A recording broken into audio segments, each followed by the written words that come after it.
Hey, it's Shana Meyerson with YOGAthletica in Los Angeles, California. As promised, today I'm going to do the third of 3 variations of a really great and fantastic, fabulous core exercise. I know that this camera angle is a very unflattering angle, but bear with me. Here we go. So lie down on your backs. So far, you know how this starts because you've seen 1 and 2. Yeah? Okay, let's review. Not 1 and 2, but we start with legs vertical.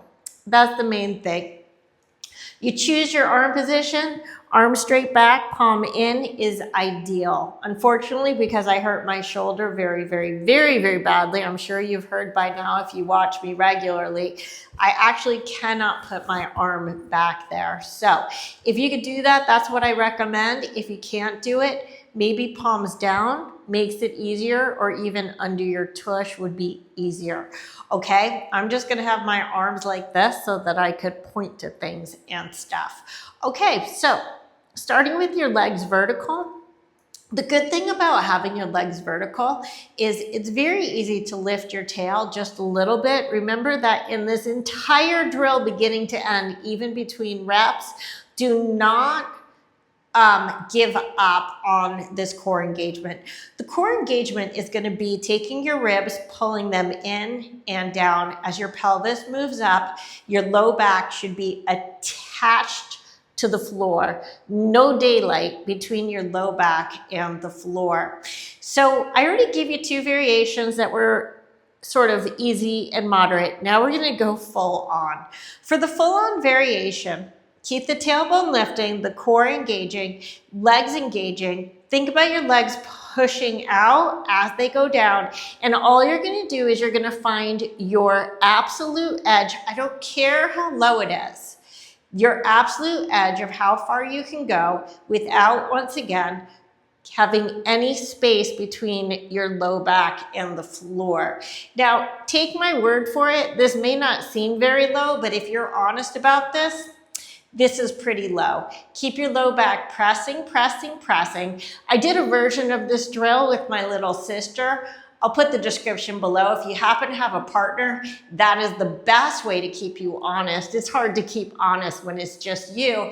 And after 5 breaths, remember, do not ease up on the brakes. Keep going up nice and slowly. Keep your tailbone lifting, okay?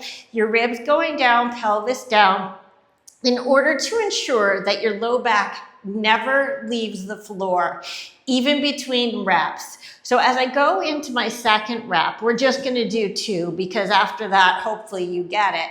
I keep my low back pressing, ribs pulling in. I try to find an absolute edge, and then I hold.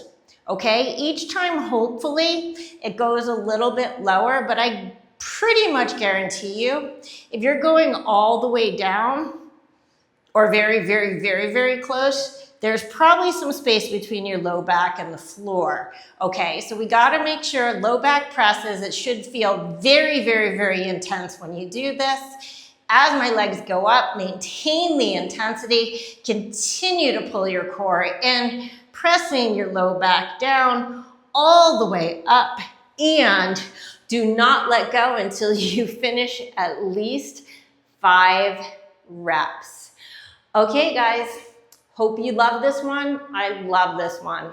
And I'm telling you, if you do this honestly and fully, you will feel it. Happy abs. I'll see you next time.